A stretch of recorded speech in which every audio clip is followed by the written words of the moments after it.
Welcome back, everybody. I am back with an AM update. Good morning and welcome. Okay, I hope you're all having a great start to your day. Yesterday, there were some fantastic reports coming into my Instagram and my YouTube. People are super excited around the world of EIDL, targeted advance grants. And boy, I'm telling you, there's going to be a phone call coming your way, and you're not going to want to miss it, okay? It could be worth $9,000, possibly $10,000, okay? The phone call that could change your whole day, okay? I'm going to zoom in on this video on PPP, new and exciting news that's going to come up today in the Senate, and exciting news around the EIDL, targeted advance grants. And for those of you who don't know, it still is yesterday for me, okay? I film all of my videos the night before because YouTube doesn't recommend my late nights the next day, okay? They kill my videos as soon as 3 a.m. hits, okay? So I have to come out with an AM video just so you guys can all get your news and so you don't miss out on some big important detail, like a big important phone call that could be worth 10 grand or the extension of PPP. Let's get into your AM news.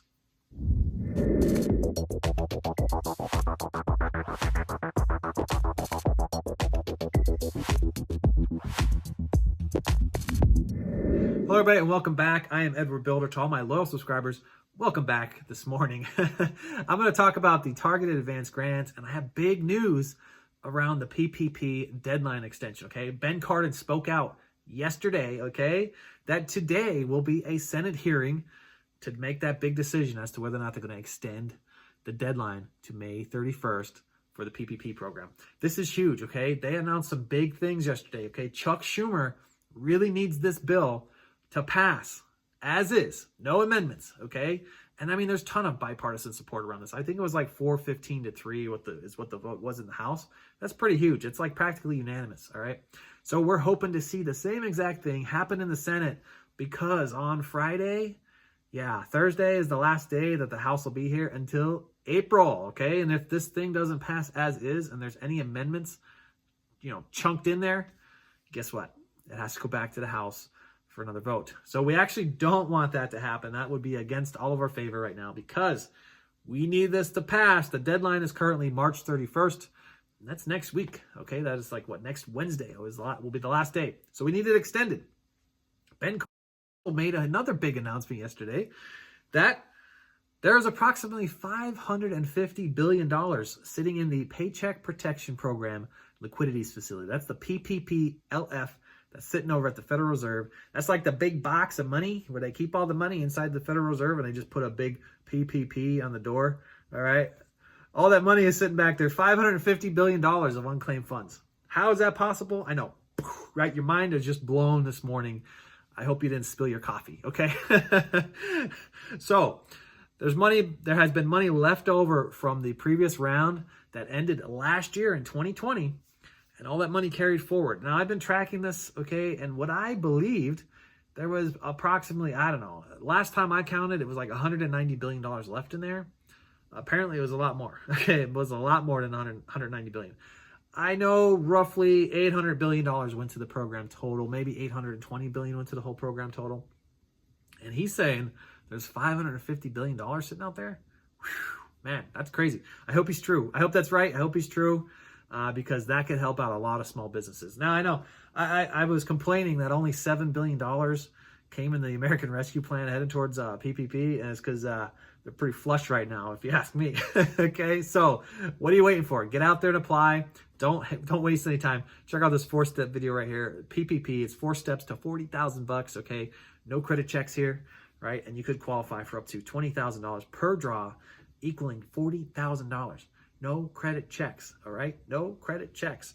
This is for your gig workers, your sole proprietors, your independent contractors, your Uber drivers, your Lyft drivers. You're out there driving trucks.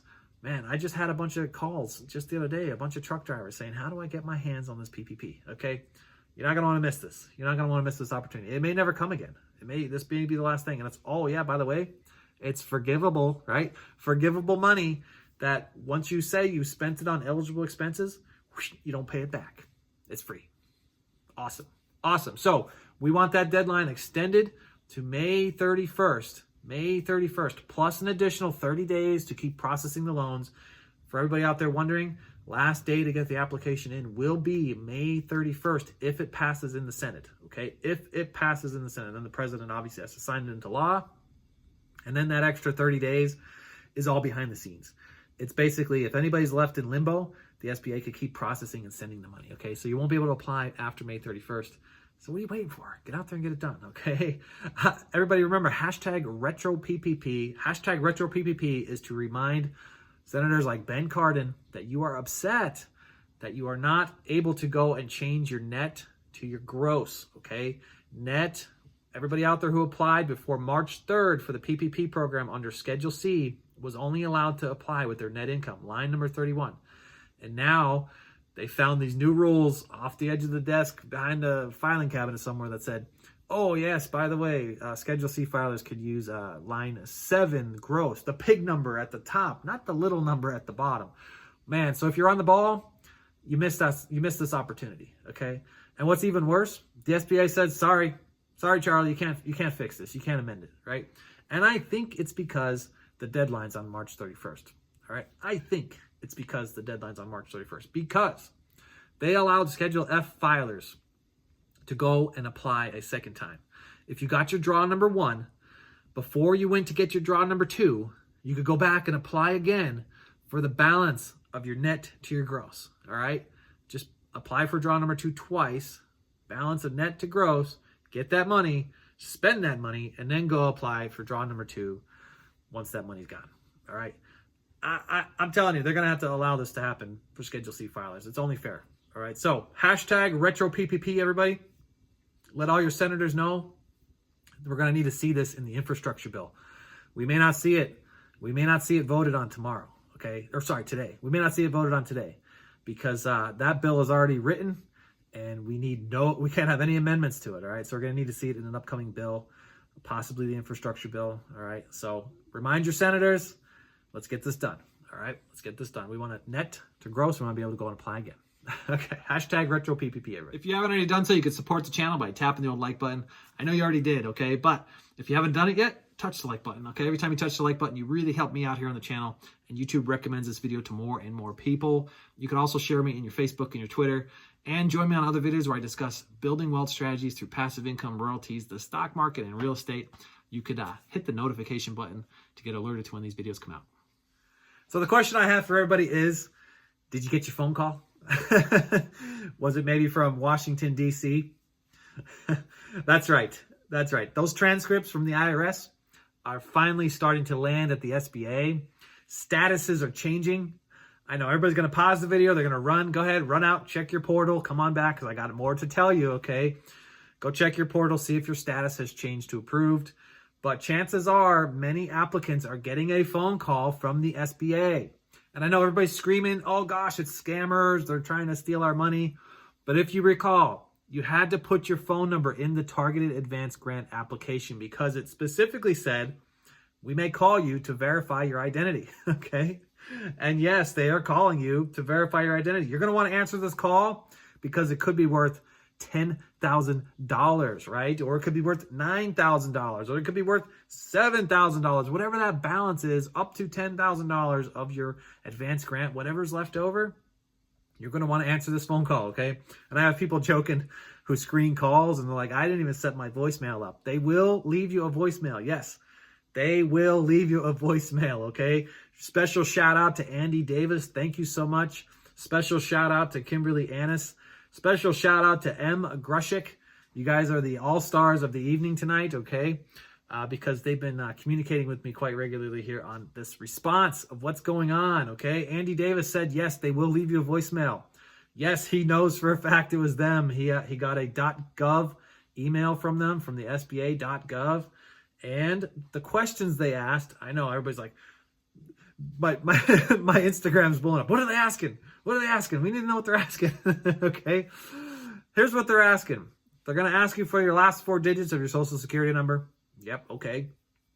They're going to ask you to verify a couple of things that may be on your credit report, like how much is the loan amount on your vehicle, or how much is the mortgage amount, or what was your last bank statement from this creditor or something, right? They're going to ask some verifying question, just like you would if you were setting up for the first time to go out there and apply for a new credit card or something. I mean, it's pretty basic maybe 3 questions they're asking. Kimberly Annis, thank you so much for letting us know.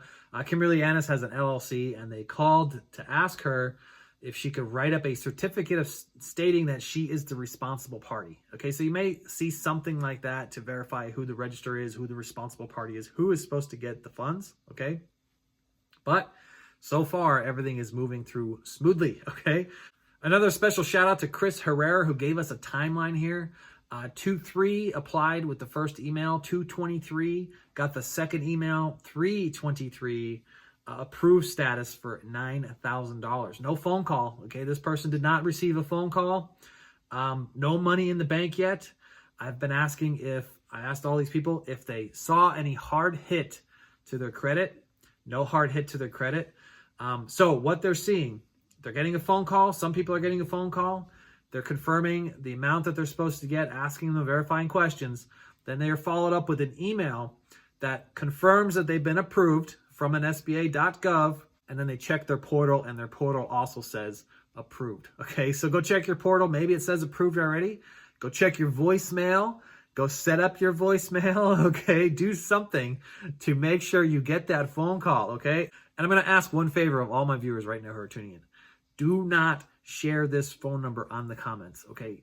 Don't share it. I know everybody's dying to get their hands on this phone number, okay?